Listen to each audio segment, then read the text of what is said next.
Bonjour à tous et bienvenue dans ce nouvel audio. Pourquoi, quand on est en train de changer, d'évoluer, de se transformer, de comprendre certaines choses qui n'avaient pas été résolues de notre passé, pourquoi quand on partage ça, on n'a pas forcément, eh bien, quelqu'un en face de nous qui va réagir positivement. Cette personne peut justement surréagir, mais en mode presque accusateur, c'est-à-dire que cette personne, elle va se sentir quelque part piégée parce que nous, on évolue, parce que nous, on progresse. Cette personne va ressentir un décalage avec nous et va sentir en fait une forme de peur, de éventuellement se sentir dépassée par notre progression et du coup se sentir soit nul, et aussi pourrait s'inquiéter de ce qu'on va devenir. Cette personne a peur de ne pas nous reconnaître, quelque part de nous perdre dans ce qu'on était avant. Et ça, c'est vraiment typique et quelque chose à comprendre quand on est en train d'évoluer fortement. On va rencontrer ce type de réaction. Et la personne en face n'est pas forcément une mauvaise personne. Alors parfois, oui, bien sûr, les personnes qui ne veulent pas du tout évoluer, on les connaît très bien. Les personnes extrêmement immatures, comme les pervers narcissiques, les personnes qui ont des troubles de personnalité et qui vont essayer de convaincre les autres de ne pas bouger, de ne pas changer, de ne pas se transformer, parce qu'eux-mêmes préfèrent se plaindre de leur situation et rester dans cette situation parce qu'ils veulent considérer qu'ils sont victimes et ils ne veulent surtout pas sortir de ce statut-là, alors que les vraies victimes, les personnes qui justement sont courageuses, sont plutôt matures, ont vécu des choses compliquées, sont des personnes généralement qui vont chercher à évoluer et qui même vont encourager les autres à évoluer elles aussi. Ça veut dire quoi? Ça veut dire que les personnes qui vont mal réagir au fait que vous êtes en train d'essayer des nouvelles choses, ça peut être financier par exemple, vous voulez changer de travail, de statut, vous voulez du meilleur pour vous voulez changer de couple peut-être, vous voulez justement aller vers un nouveau travail plus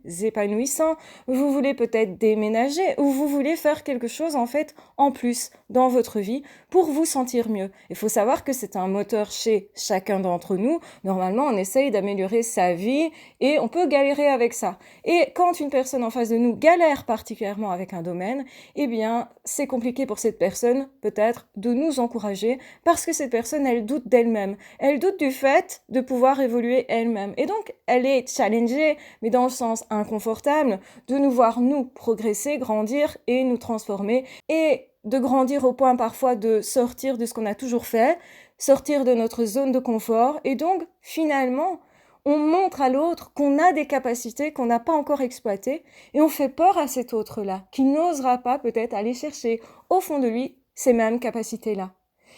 Et c'est assez déroutant, justement, quand on est en train de changer, de se transformer, de se remettre en question beaucoup, de réparer des anciennes blessures qui étaient meurtries, c'est-à-dire ouvertes encore, comme justement le fait d'avoir vécu une enfance difficile, d'avoir rencontré des situations difficiles de harcèlement, une situation de couple compliquée dans laquelle justement on se libère de l'emprise.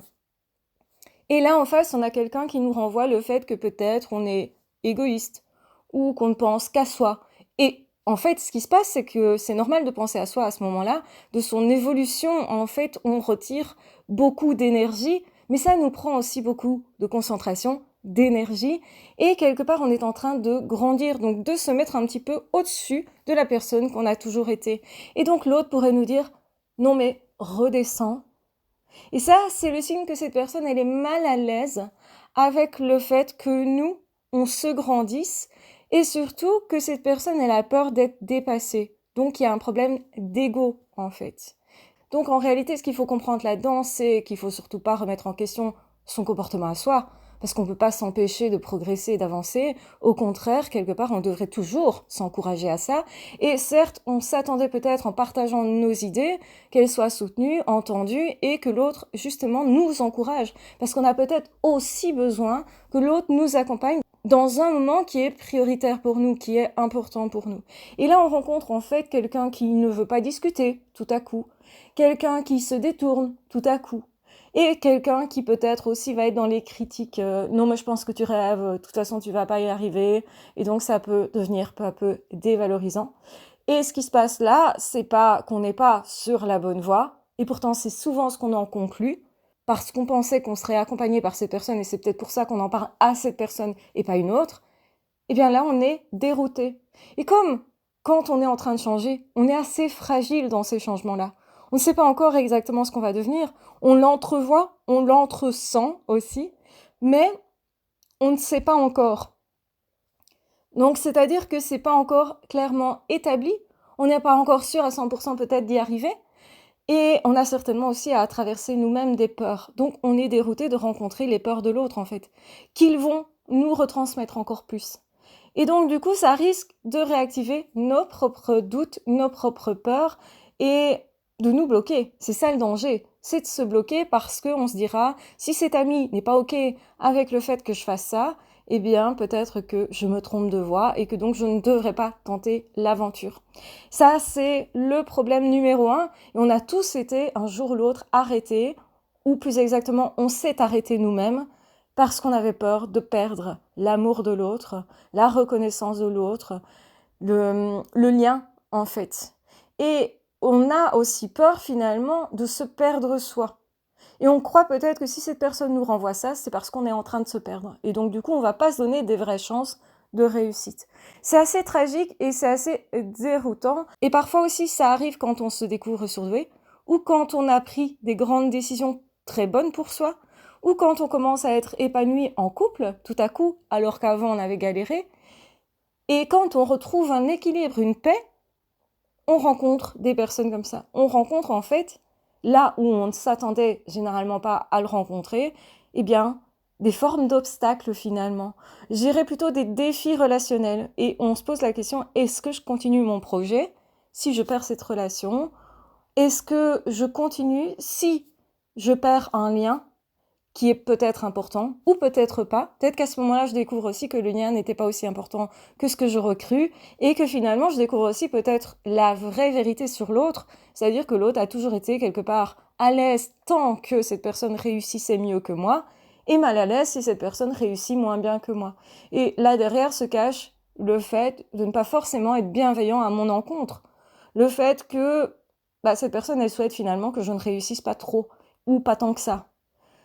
Et peut-être qu'on peut découvrir aussi de pair que cette personne, eh bien, œuvrait pour ne pas qu'on s'épanouisse tout à fait.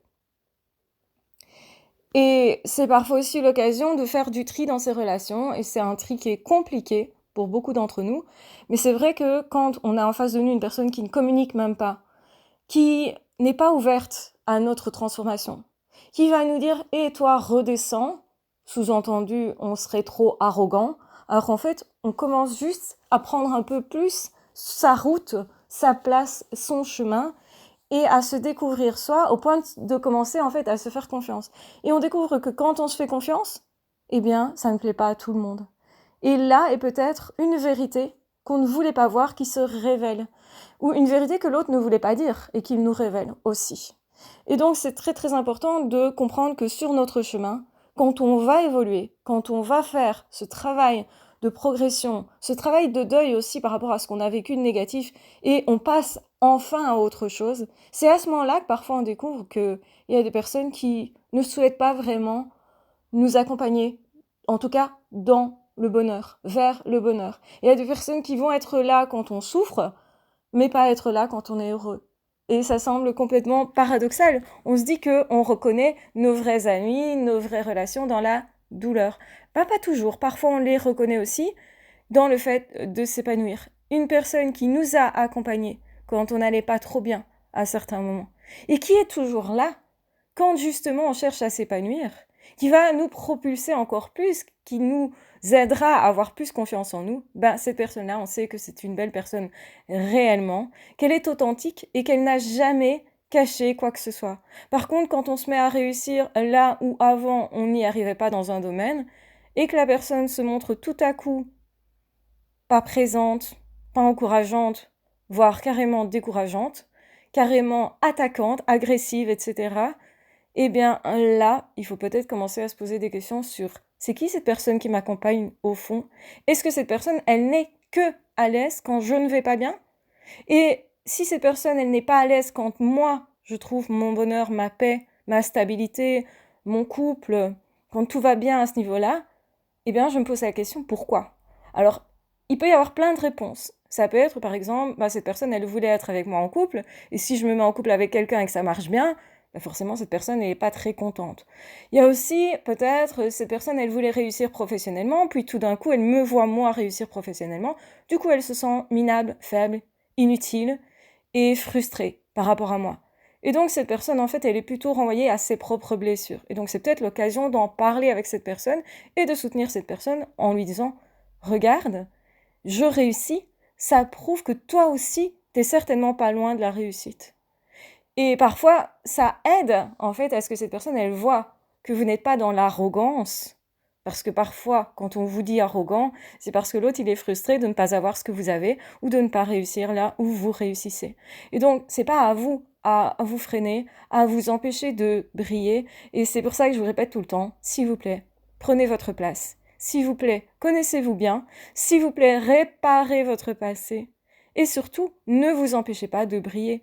Parce qu'en fait, on est beaucoup, je pense, à ne pas oser finalement en finir avec une blessure, parce que si on conserve cette blessure, eh bien on est dans quelque chose de connu, et surtout on ne dérange personne. Et finalement, on fait plus de choix pour ne déranger personne, plutôt que pour soi s'épanouir réellement, sincèrement. On a le droit d'être heureux, et ça c'est un truc qu'il faut se répéter à soi-même, pour oser l'être, et pour oser affronter parfois les personnes qui, elles-mêmes, nous montrent, par ces réactions-là, qu'elles n'allaient pas très bien, ou qu'elles ne sont pas si fortes, ou qu'elles n'ont pas autant confiance en elles que ce qu'elles paraissaient parfois. Donc évidemment, quand ce sont des amis, quand ce sont des personnes proches auxquelles on tient, on peut faire l'effort de comprendre cette personne. Par contre, si c'est une personne qui agresse particulièrement, on peut aussi tout à fait se dire, ok, je coupe cette relation parce que finalement, cette personne n'a rien à faire dans ma vie. Et c'est même pas quelqu'un qui compte pour moi, ou c'est même pas quelqu'un avec qui j'ai envie de composer, ou simplement je vois la vraie nature de cette personne. Donc oui, certes, je suis déçue parce qu'on m'a dupé peut-être, ou en tout cas, j'ai attendu de voir, c'est plus ça généralement qui se passe. Mais si cette personne, elle ne sait pas m'encourager vers mes projets et que même, elle va même me dire que mes projets ou mes rêves sont ridicules, par exemple, c'est une façon de me décourager, eh bien, dans ce cas-là, cette personne n'a pas à m'accompagner dans ma vie parce que c'est une personne qui, derrière cette petite critique, me montre sa jalousie et me montre en fait son absence de bonté par rapport à moi et peut-être aussi sa volonté de ne pas me voir réellement heureux ou heureuse.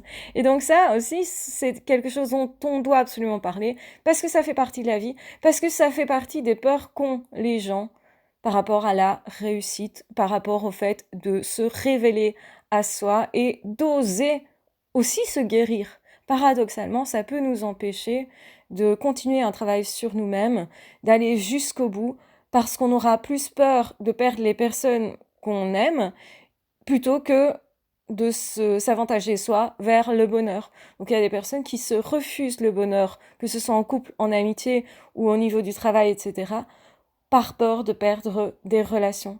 Et parfois ce sont juste des peurs, parce qu'on ne perdra pas ces relations-là, elles vont se placer différemment quand on aura réussi, quand on sera sur un autre chemin, quand on aura ouvert la porte à notre propre épanouissement.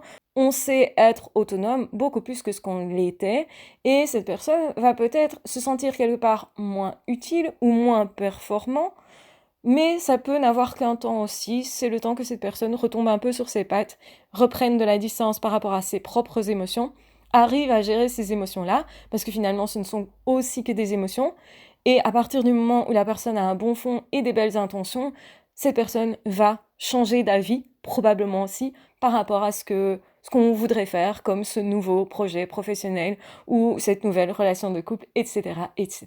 Donc, moi, je n'ai qu'un conseil. Faites votre vie comme vous l'entendez, parce que vous êtes votre priorité et vous devez rester toujours votre priorité ou le devenir si c'est pas dans votre habitude. Et c'est vraiment important de vous dire que les gens ils se révèlent parfois aussi lors de vos réussites, lors de justement vos changements fondamentaux intérieurs et souvent aussi extérieurs. Les deux peuvent aller de pair, parfois c'est plus subtil bien entendu, mais n'oubliez jamais que si quelque chose vous fait vraiment du bien, que ce changement vous guérit, etc., vous ne devez en rien vous en privé. Voilà, je vous embrasse bien fort, je vous aime très fort, prenez bien soin de vous. J'espère que cet audio vous aura aidé. N'hésitez pas à rebondir justement à ce contenu en commentaire et me dire peut-être que vous vivez ça, ou que vous avez besoin de partager, ou peut-être besoin d'un petit conseil ou l'autre. Peut-être que vous trouverez aussi des personnes parmi notre communauté qui vivent la même chose que vous et que ça peut vous apaiser et aussi vous permettre, vous, de continuer de vous trouver parce que c'est super important de vivre sa vie, d'être épanoui et que, en fait, vous en avez complètement le droit. Voilà, je vous embrasse bien fort, je vous aime très fort, prenez bien soin de vous. Ah, ciao, bye bye!